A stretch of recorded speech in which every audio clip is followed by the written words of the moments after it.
You ripped my daughter's bra off in front of the neighborhood, and now you're talking about community standards?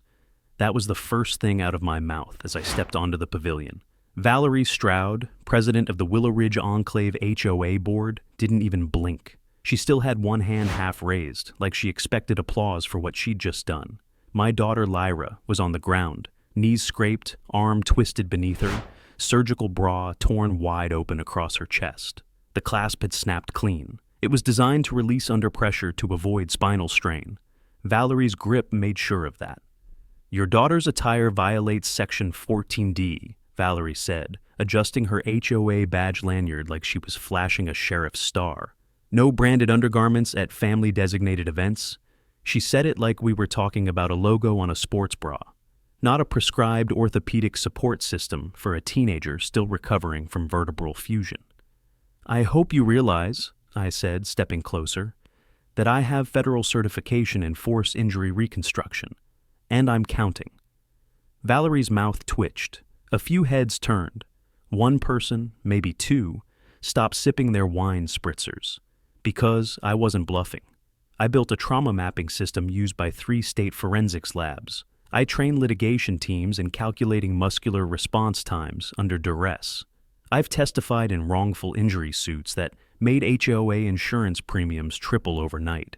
And if you think HOA boards can rip open post-surgical medical garments in front of a crowd and call it enforcement, you need to hit subscribe. Because this story doesn't end with citations. It ends with footage, overlays, timestamps, and a community begging for policy reform. My name's Cassian Meyerwood. I moved to Willow Ridge because I thought the quiet streets and posted rules meant safety, stability, a chance for my daughter to heal without stares or whispers. What I didn't expect was that the same bylaws I thought would protect her would be used to humiliate her.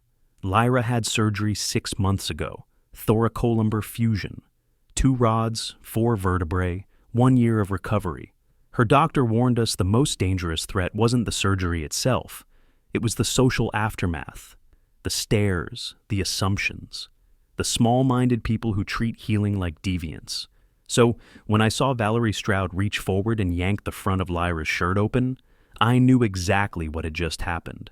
The front clasp was adaptive, a medical design to relieve pressure on healing tissue. One tug, and it popped like Velcro. Valerie didn't even pause. She acted like it was a tag removal, a fix. Lyra screamed, and not that sharp, startled kind of scream, the kind that comes from deep muscle memory, from trauma, from pain. She stumbled. One foot slipped on the damp flagstone near the lemonade table. Her hip twisted. Her shoulder crashed to the ground seconds later. It was slow, horrible, and so loud. I didn't even hear the pool filter anymore, just my own heartbeat, and her breathing, sharp and panicked. Valerie stood over her like she'd just corrected a misbehaving dog. "Disruptive attire will always be addressed," she said. I snapped, not outwardly, not violently, but in the way only someone trained to deconstruct exactly how a body fails could snap. My brain started tracking angles, friction coefficients, reaction times.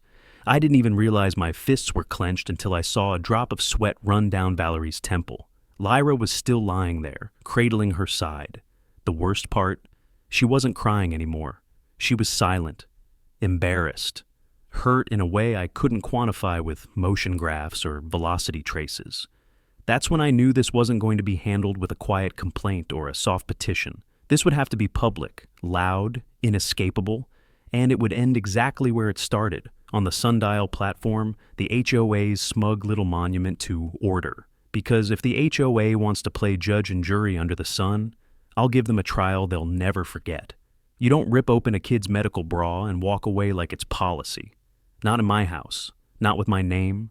Lyra wouldn't come out of her room that night. I knocked twice. Nothing. The third time, I just stood there, listening to her breathe through the door, like each inhale took effort. Her voice finally came, small, scraped raw. "I didn't do anything wrong." "You didn't," I said. But that didn't matter now, did it? The silence between us felt heavier than anything I'd ever carried.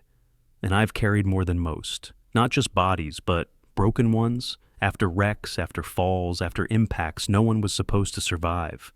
I've modeled enough trauma cases to know exactly what torque does to the human spine. And I'd seen that exact twist when Valerie yanked Lyra's bra strap and sent her reeling backward. The next morning, an envelope was already taped to our door. Willow Ridge Enclave Violation Notice, Category 2, Visual Apparel Infractions. Lyra's name was on it. I held the paper in my hand like it was evidence in a trial, which, I suppose, it already was. No mention of Valerie's grab, no mention of the fall, just boilerplate language about maintaining the visual harmony of family safe spaces, and a fine for $175 if not addressed within 48 hours. I brought it inside and sat at the kitchen table, still in my sweatpants. I didn't even pour coffee, just stared at the phrase visual harmony like it was a code word for humiliation. At 10:42 a.m., I called Dr. Shell Brenner, Lyra's orthopedic therapist. "Cass," he said immediately. "She all right?"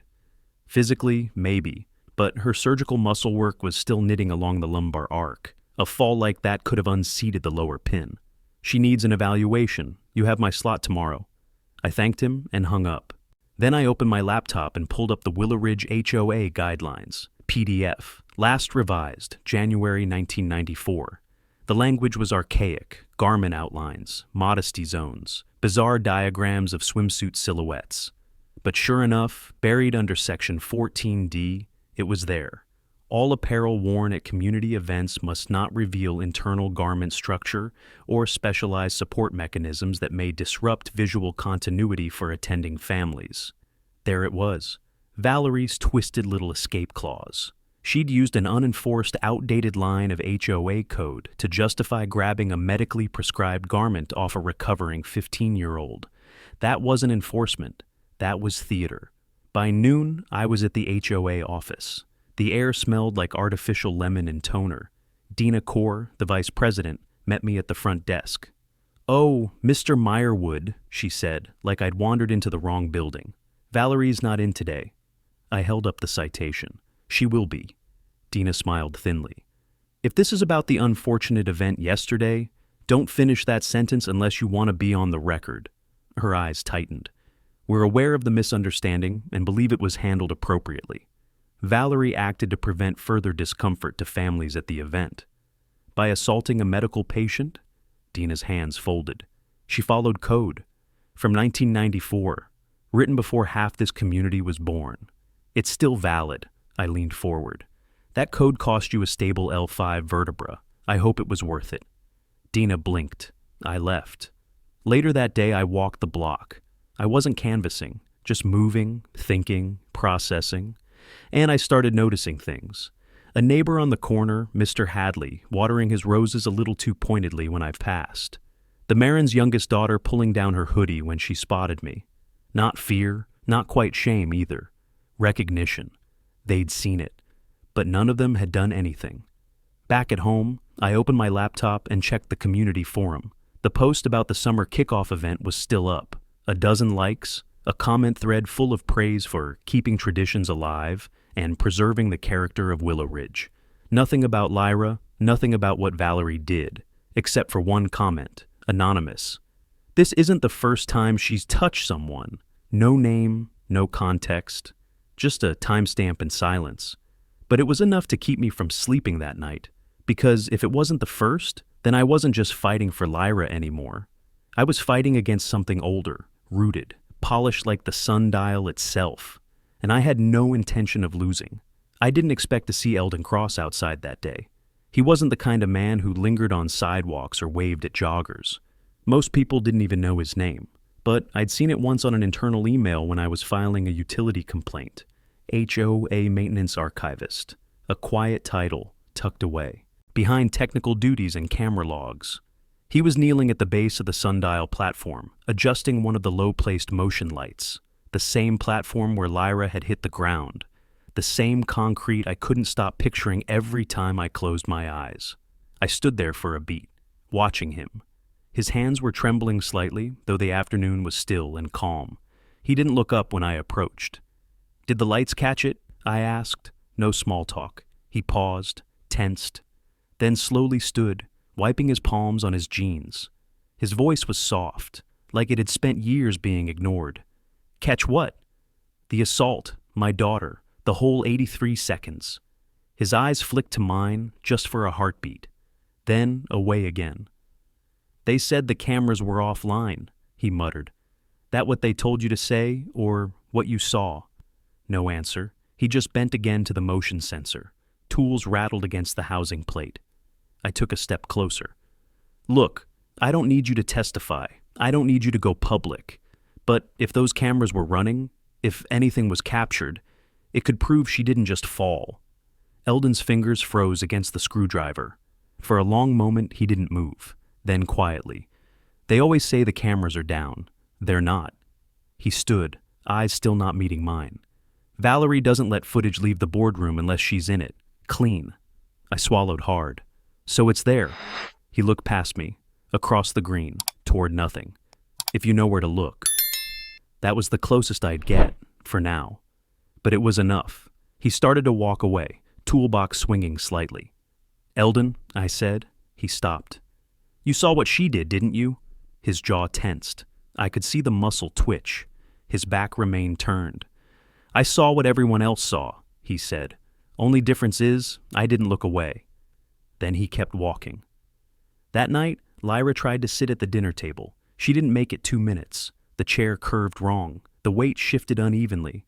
A breath caught in her throat as she stood again, mumbling something about her spine aching and her stomach feeling off. She went back to her room with a bowl of soup and locked the door. I didn't knock this time. I just stared at the sundial through the window, glowing faintly in the distance. A monument to every rule Willow Ridge worshipped. Uniformity, silence, control. The same things they tried to wrap around Lyra, like shrink wrap. I checked the HOA portal again. The community thread had grown, people praising the summer event. A photo of Valerie under the event tent, arms raised, captioned, "Proud to keep Willow Ridge beautiful." No mention of Lyra. But something else caught my eye. A name I hadn't seen before. Jay Winstead. They'd posted a blurry photo, grainy, slightly tilted, from what looked like the same event. In the far left corner, Valerie's arm was extended, toward a figure mid-stumble. You could just barely see Lyra's back, shirt bunched, arm raised in reaction. It wasn't enough for court, but it was enough for truth. I clicked the username, no profile, no post before this one. Anonymous again. Someone was trying to help. Quietly. Carefully. I wasn't alone, and neither was she.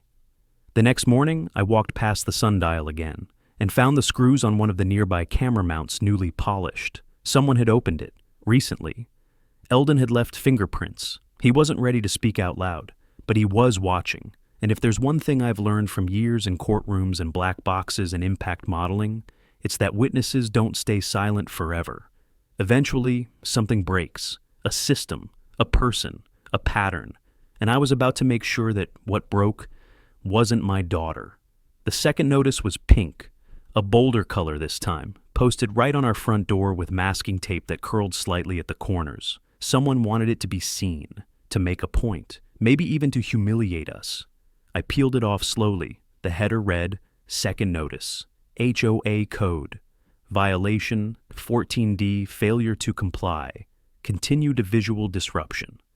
Below that, in smaller type, a note added by hand in thick black ink. Repeated public display of undergarments is in direct opposition to community standards. Further violations will result in hearing. V. Stroud. I didn't say anything when I walked back inside. Lyra was on the couch, half curled against a throw pillow, trying to work through her math homework. The pen trembled in her hand every few seconds. She hadn't wanted to go to school the last 2 days. I set the notice on the counter. She didn't ask what it said. She already knew. Later that afternoon, I walked the perimeter of the community center. If they were going to double down, I needed to start identifying how they'd justify it. I measured distances with my eyes, clocked the angle of the pavilion cameras, noted which areas had clean sight lines and which ones had gaps. I wasn't just gathering info, I was reverse engineering the ambush. Because that's what it was. A premeditated moment of control disguised as a behavioral correction. Valerie didn't act out of shock or confusion. She acted from conviction, bolstered by decades-old wording she weaponized like a scalpel. She wasn't backing down, and neither was I. The hearing was scheduled 3 days from now. They sent the notice digitally this time. Formal tone, sealed formatting. It stated we were invited to present our side in response to the disruption of decorum caused by Minor Meyerwood's non-compliance with Article 14D. It wasn't just an accusation, it was a trap. The wording implied we'd already violated code, that Lyra had already broken a rule. The hearing wasn't a review. It was a sentencing disguised as a conversation. They wanted a performance, a submission, a folded father with an apologetic daughter and a quiet. Promise never to disrupt the HOA's curated peace again. But they wouldn't get it. That night, I pulled up every version of the Willow Ridge Handbook from 1994 to present. Only 2 revisions had ever been filed, one in 2002 and another in 2013. Both focused on landscaping guidelines and parking restrictions. Not one addressed the apparel clause. Not one clarified how support mechanisms were to be treated. That was my first crack. Outdated language without clarification. I dug further, searched court records, small claims, civil disputes tied to HOAs, any precedent where apparel enforcement clashed with medically necessary devices. And there it was. Crawford v's Eagle Run HOA, 2016. A woman fined for wearing a visible arm brace at a poolside yoga session. The judge ruled in her favor, citing ADA conflict and medical privacy violation. I printed it out and underlined the key passage. Where medical necessity intersects with vague aesthetic codes, the law defaults to health and dignity. Dignity. That's what Valerie had stripped away from Lyra in front of the entire neighborhood. And now she wanted to do it again. Only in a meeting room, behind a podium, under the pretense of fairness. 2 days before the hearing, a letter appeared in our mailbox. No return address. Typed. Folded neatly. Inside was a single sentence. Check the footage before they wipe it. No signature. No initials. Just that.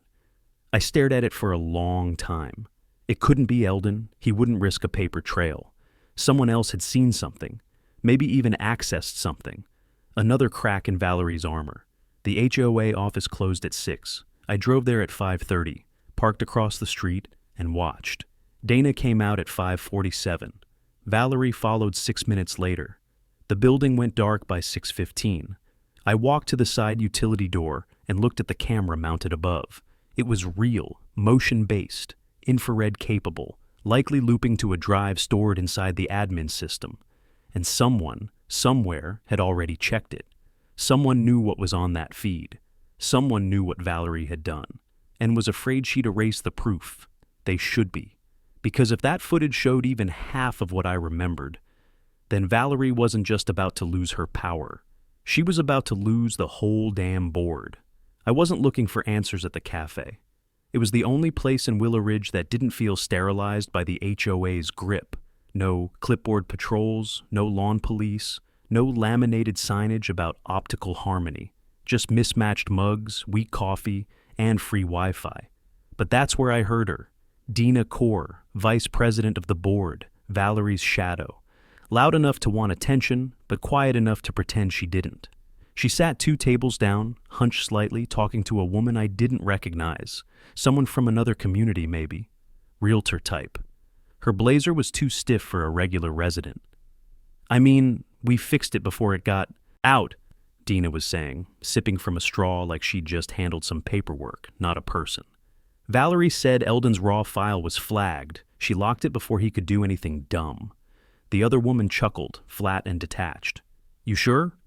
She edited it herself, Dina said. You think anyone's going to look past the 30 seconds where Lyra stumbles? It's like a clumsy exit, nothing more. Wasn't the original clip over a minute long? Dana smiled into her cup. 83 seconds, but who's counting?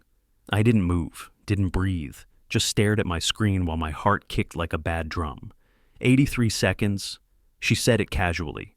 Smug. The exact duration I'd calculated from the moment Valerie touched Lyra's bra strap to when she hit the concrete. She knew, they all knew, and they were covering it. I stood slowly, kept my face neutral, walked past their table on the way to the counter. Didn't look at them, didn't give anything away. But I made sure to glance down. Casual, sideways, reflex. Dina's phone sat screen up. Messaging app open. The most recent group chat title read, Enclave Core, Internal Only. I left the cafe without buying anything. Once I was in my car, I sat in the lot for 5 minutes, fingers twitching against the wheel. My daughter had been publicly assaulted. The evidence existed. And these people weren't worried about being wrong. They were worried about losing control. I knew where to go next. Back home, I didn't even take off my shoes. I went straight to the safe in the office closet, pulled out the small encrypted drive I used for professional case backups, plugged it in, opened my reconstruction software.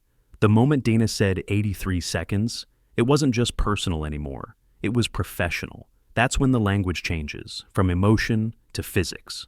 I started inputting what I remembered: Valerie's grip angle, Lyra's backward stumble, foot placement on the wet flagstone, the torque around her lumbar region as she twisted. I traced the fall pattern, frame by frame, based on impact site and echo delay from the video posted anonymously 2 days earlier. The full scene wasn't even on camera, but I didn't need it all. I had enough. The physics showed what they couldn't edit out: how the body reacts to sudden force, the resistance in muscle under pressure, the delay in reaction from a bystander too stunned to move.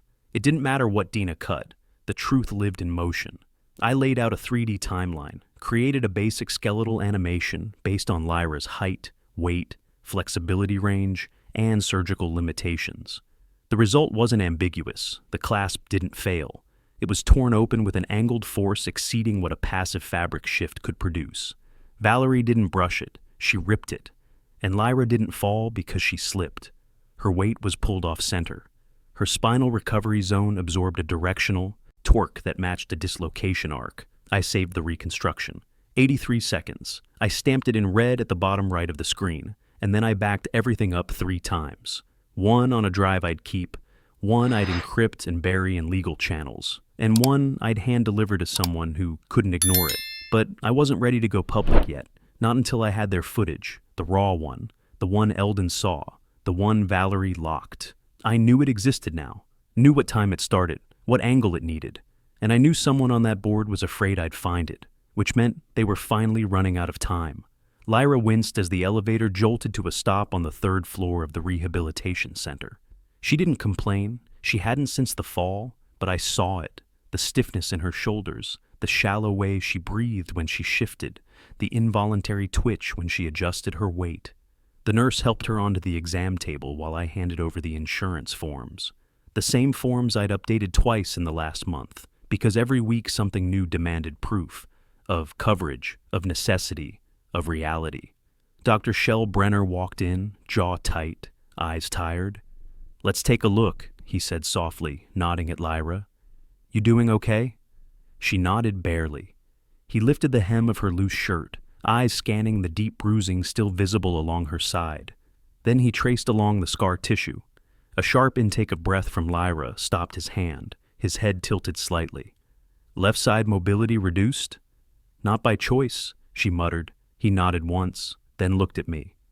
"This isn't a minor setback, Cass. Her shoulders compensating for thoracic stiffness. That means the fall disrupted something. If not the rod seating, then the surrounding ligaments. It's not surgical failure, but it's close." "How close?" "Close enough that another incident like that, and we're looking at re-entry. Re-entry, hospital, surgery, trauma all over again." I felt my knuckles clench so tight I almost dropped the clipboard. "Can I get a written evaluation?" I asked, stating that the fall caused this. Shell's eyes narrowed. "For legal purposes?" "For truth." He didn't hesitate. "Give me an hour." Afterward, we stopped for lunch at a quiet diner. Lyra barely touched her sandwich. I tried not to look at her too much, tried to make it feel normal, but I saw the way she sat hunched, shoulders forward, trying to make herself invisible. "This isn't your fault," I said. "I should have covered up better," she whispered, not looking at me. I didn't speak right away. My throat was tight. "You were wearing a medically prescribed garment under a loose t-shirt. If anyone has a problem with that, it says everything about them and nothing about you." She nodded, but her eyes stayed down. After we got home, I went back to the sundial. This time, I didn't just look, I measured. I walked off 10 feet from the camera pole, checked the lens angle against the backdrop, calculated the capture range. I brought my own device, a compact angle finder, and confirmed what I already suspected. If that camera had been recording during the incident, it had a clear, unobstructed view of Valerie's hand reaching across Lyra's chest. Eldon's prints on the maintenance panel confirmed he'd accessed it. Now I needed him to act. That night, just past 9, I heard the soft scrape of something against the front porch. I opened the door before the motion light triggered. There was no one there. But on the welcome mat sat a small black USB drive in a sandwich bag. No note, no label, just that. I didn't plug it in right away, not into anything connected to Wi-Fi. I booted up an old isolated laptop I hadn't used since my last court case 2 years ago, launched the system in sandbox mode, and opened the drive. 4 folders. Cam 1, original. Group logs, edited version, export rejected. My hands went cold. Inside the first folder was raw camera footage, dated, time-stamped. 74 seconds, high angle, no audio. There she was, Valerie, storming across the pavilion like a crusader. Lyra standing by the lemonade table. Valerie reaching, yanking. The moment of force clearly visible, even in the choppy HOA feed. Lyra's bra clasp came undone. She stumbled back. Her arm flailed. She went down hard, hitting the stone lip near the sundial. Valerie just stood there. No reaction, no help. Just a clipboard and a pivot on her heel. I opened the edited version next. 31 seconds. Cut to start just as Lyra stumbled backward. No audio, no context. The assault was gone, cropped out like it never happened. They weren't just minimizing, they were lying. The final folder, export rejected, held something else. A PDF of the board chat logs. Internal messages. One from Dina. Make sure to cut it before the grab. Valerie said she doesn't need another ADA complaint on her hands. Another from Valerie herself. If he gets the full version, we're cooked. They were right, because I had it now, and I wasn't going to wait any longer. The next morning, I found Eldon Cross sitting alone on the back bench near the retention pond, where the community yoga sessions used to be held before Valerie moved them indoors for uniformity. He was facing the water, coffee in one hand, the other hand tucked inside his windbreaker pocket, like he was afraid someone would take it.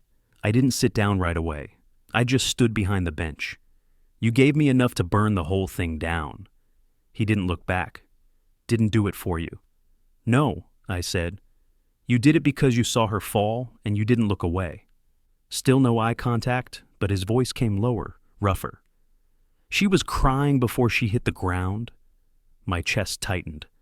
I've seen a lot of injuries, I said, but nothing hurts more than watching your own kid apologize for getting hurt.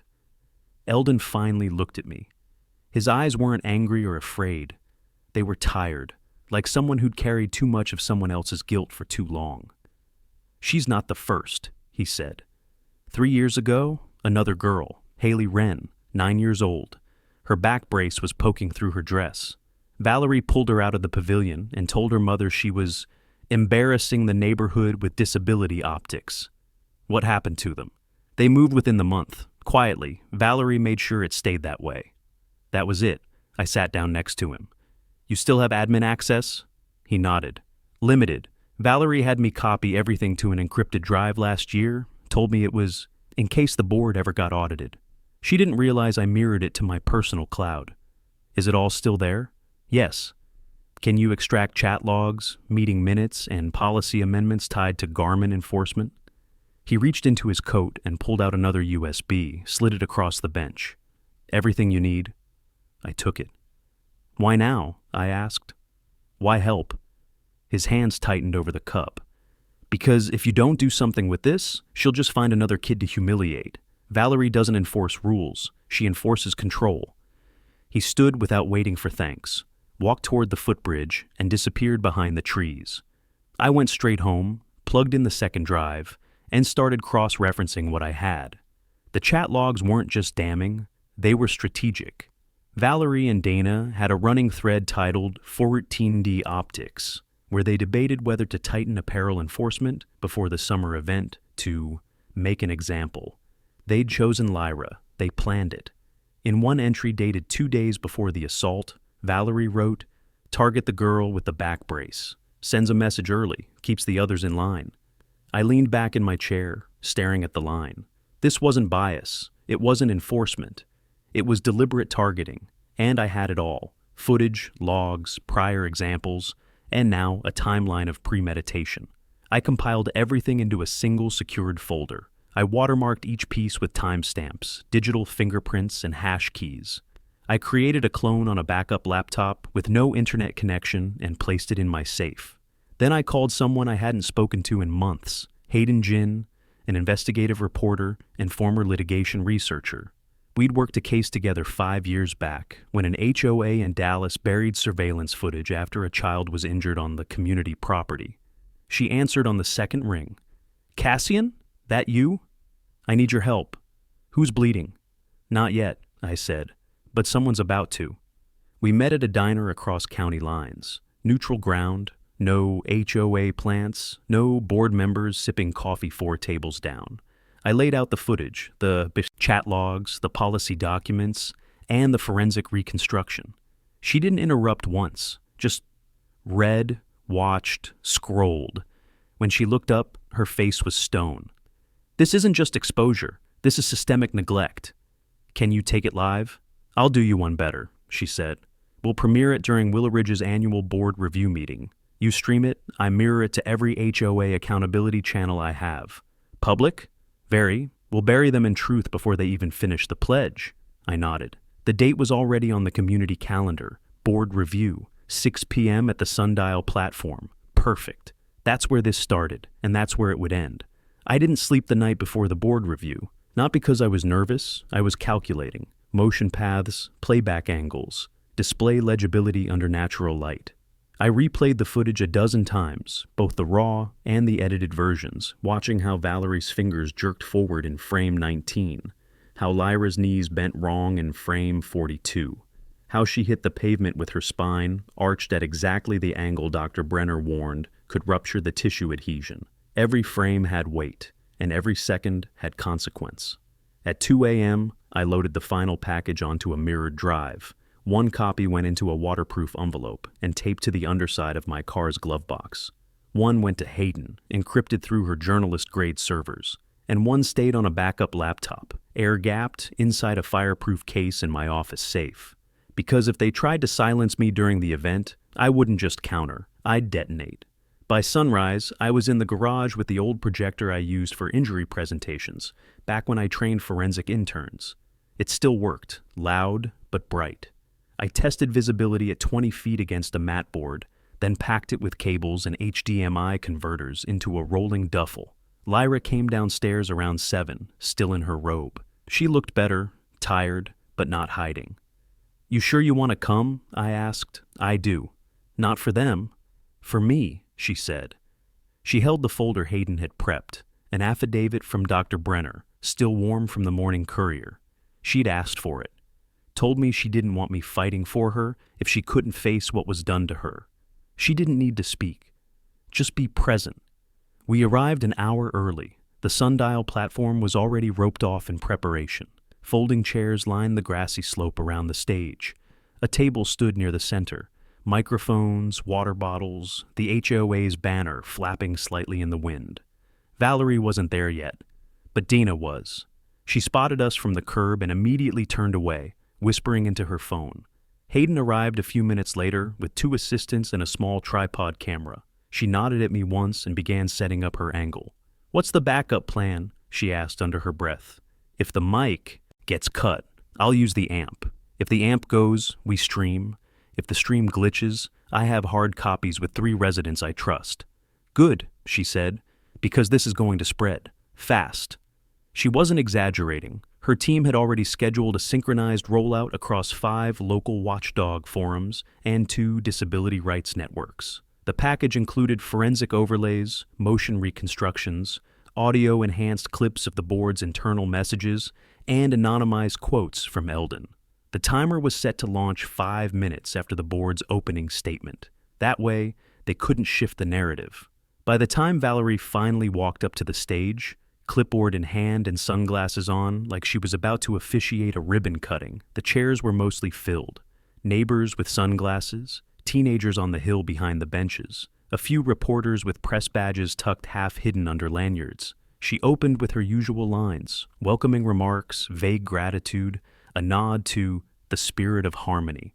Her voice oozed control. Then she said it.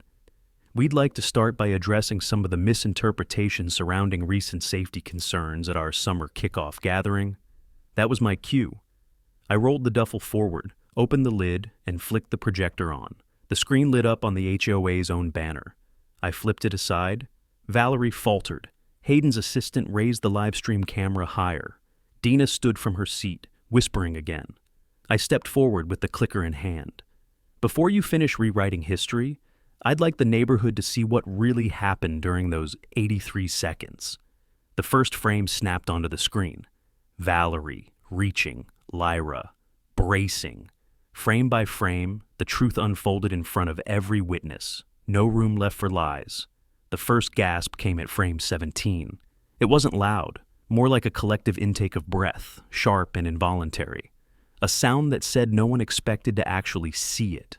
But there it was, projected in real time across the HOA's own stage, on the sundial platform they had once used to hand out citations for crooked mailbox flags and mismatched mulch. Frame 19 landed like a blow. Valerie's fingers were clear, gripping Lyra's shirt, digging inward, catching the front clasp. The crowd leaned forward. No one spoke. The playback advanced. Lyra's knees bent. Her arm flailed. Her spine twisted unnaturally. Then, impact. The audio feed wasn't from the camera. It was from my own synced mic, edited to overlay real-time physics data. The moment her body hit the ground, a soft thud played over the speaker, followed by the echo of her breath being knocked out. The screen froze at second 83. I stepped up to the mic. This is what was cropped out of the footage circulated in the HOA's group chats. This is what was edited down to 31 seconds to remove liability. This is what the citation said was a voluntary stumble. No one moved. I clicked again, and the overlay popped up. Skeletal diagram, spine alignment, velocity curve, and angular torque chart. Every red line told the same story. The fall wasn't incidental. It was induced. Lyra Meyerwood was wearing a medically prescribed support garment following thoracolumbar fusion surgery. What you saw wasn't a fall. It was an injury triggered by a deliberate grab. Dina stood from the front row, voice louder than necessary. Mr. Meyerwood, this is not the appropriate time or venue for accusatory. I'm not accusing, I said. I'm proving. I tapped the next slide. The group chat logs appeared, with Valerie's name circled and highlighted.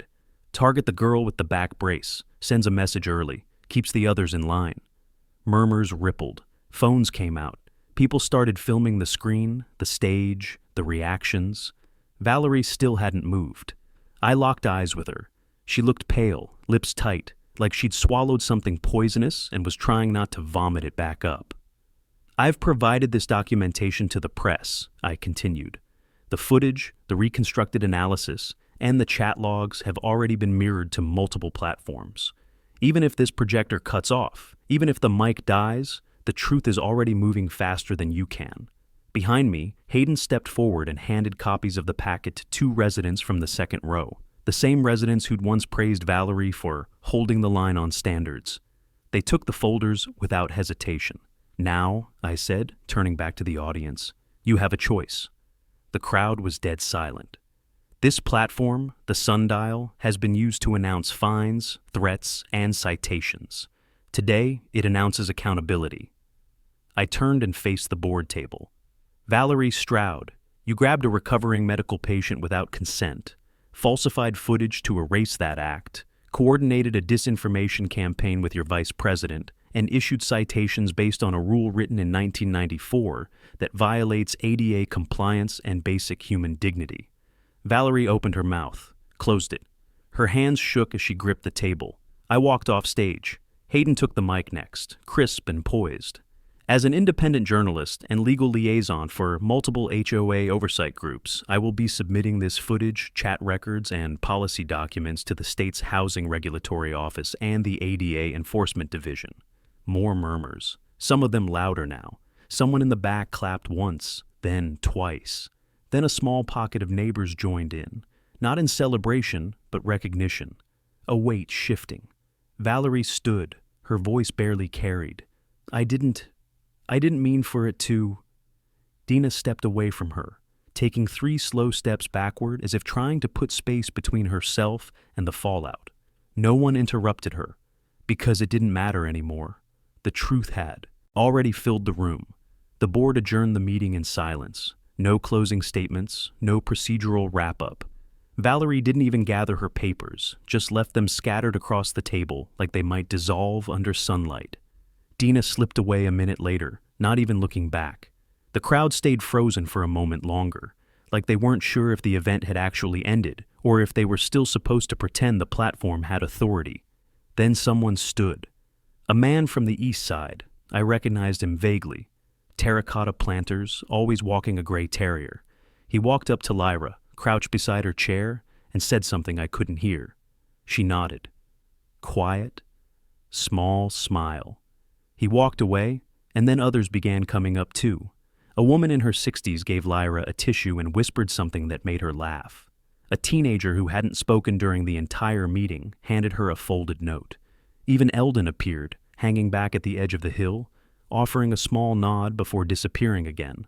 I hadn't expected that. I'd come to dismantle something, not to rebuild anything. But whatever this was, it was something more than a reckoning. It was recognition. Hayden tapped my shoulder. We'll process the follow-ups tonight. Your footage has already hit 30,000 views. I nodded, barely absorbing the number. What about Valerie?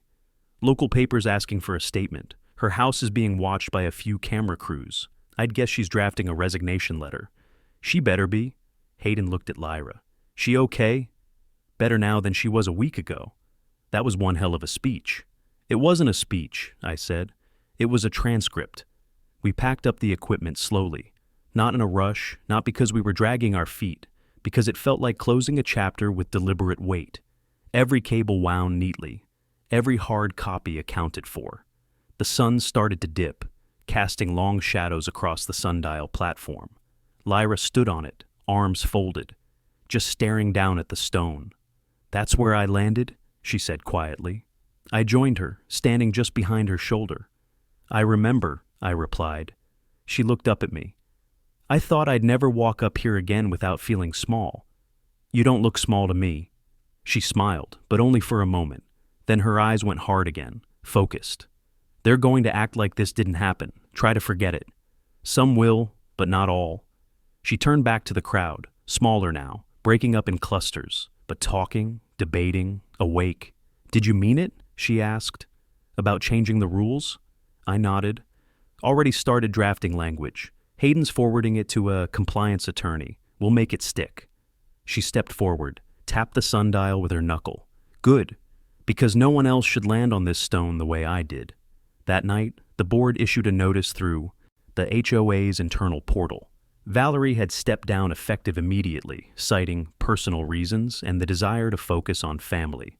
Dana's name was absent, not reassigned, just gone. By morning, the platform was being discussed on 2 HOA legal forums, one ADA coalition blog, and a mid-tier news outlet that labeled the story. Enclave president removed after assault video surfaces. But none of that hit as hard as what Lyra said over breakfast. She walked into the kitchen, pulled down a cereal bowl, and said like it was nothing, I think I want to go back to physical therapy today. I turned slowly. You sure? I want my body back, not the one they were trying to erase.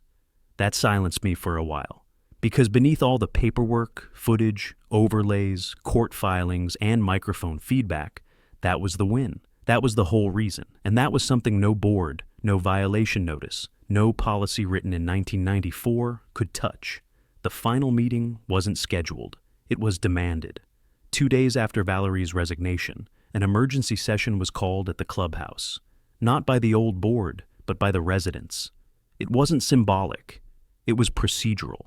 Enough signatures had been gathered under the HOA's own bylaws to initiate a recall vote for the remaining board members and initiate a formal amendment to remove Clause 14D from the community handbook.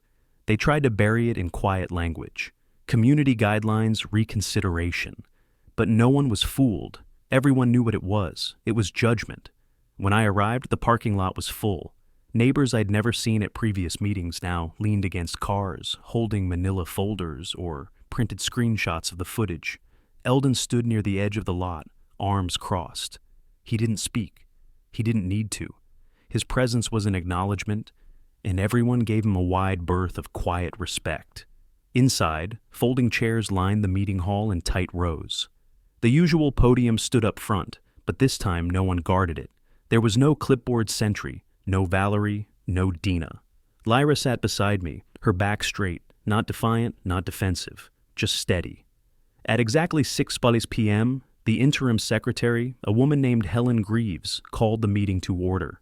She had no background in enforcement or legal minutia, just a retired librarian with an organized binder and enough moral weight to quiet the room. "We're here to do more than talk," she said. "We're here to vote." The agenda was simple, 2 items. Motion to remove board members who supported the suppression of evidence. Motion to strike Section 14D from the HOA handbook permanently and replace it with auto-compliant guidelines drafted with legal oversight. The vote wasn't even close. Hands raised across the room like a slow wave. Helen didn't even bother to count individually after the first motion passed with over 90% in favor. I watched as 2 of the remaining board members stood and stepped down in silence. No protests, no gaslighting, just the sound of chairs scraping against polished floorboards and the opening of a new chapter they weren't invited to write. Then came the second motion. Helen handed me a printed version of the replacement clause. I'd worked on it with Hayden and a legal advisor over the last 48 hours. All residents shall be permitted to wear any medically necessary devices, apparel, or supports without interference, comment, or citation. No guideline or subclause may contradict the federal protections offered by the Americans with Disabilities Act. This time, the vote was unanimous. There were no cheers, no applause, just a quiet, powerful nod from the room. A community collectively exhaling for the first time in years. I looked over at Lyra. She wasn't crying, she wasn't shaking, she was smiling.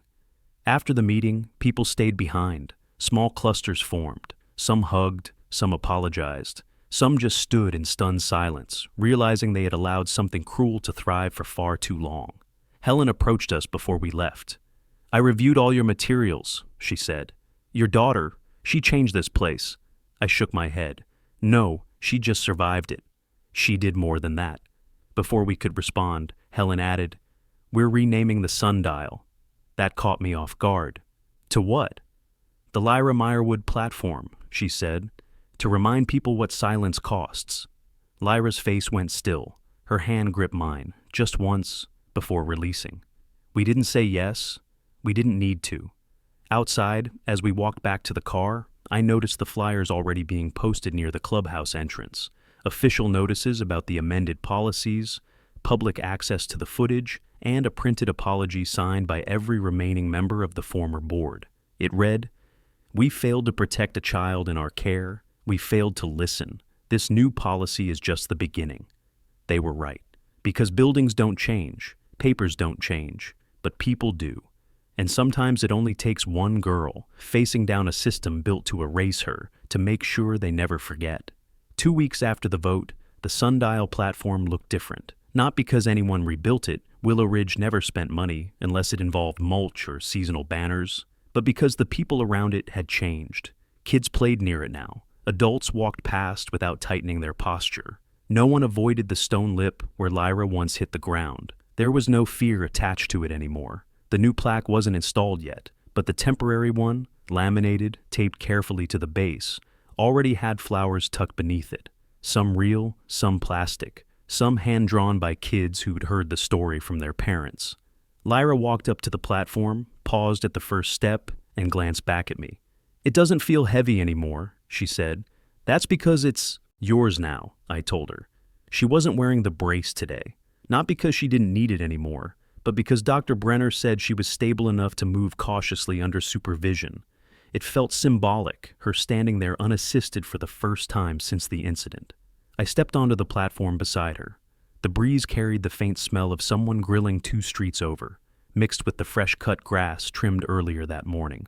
Normal sounds, peaceful ones. "You know," she said, I thought that fall would always be the first thing I remembered standing here. And now it's the last. She turned, letting the sunlight hit her face. I watched her shoulders, relaxed, unguarded, not hunched, not protecting herself. This was the posture of someone who'd reclaimed something stolen. A small group of neighbors gathered nearby. Not for a meeting this time, just to be present. A few waved, a few nodded. Some had been the same ones who looked away that day, but I didn't focus on that. People change slowly, but they change.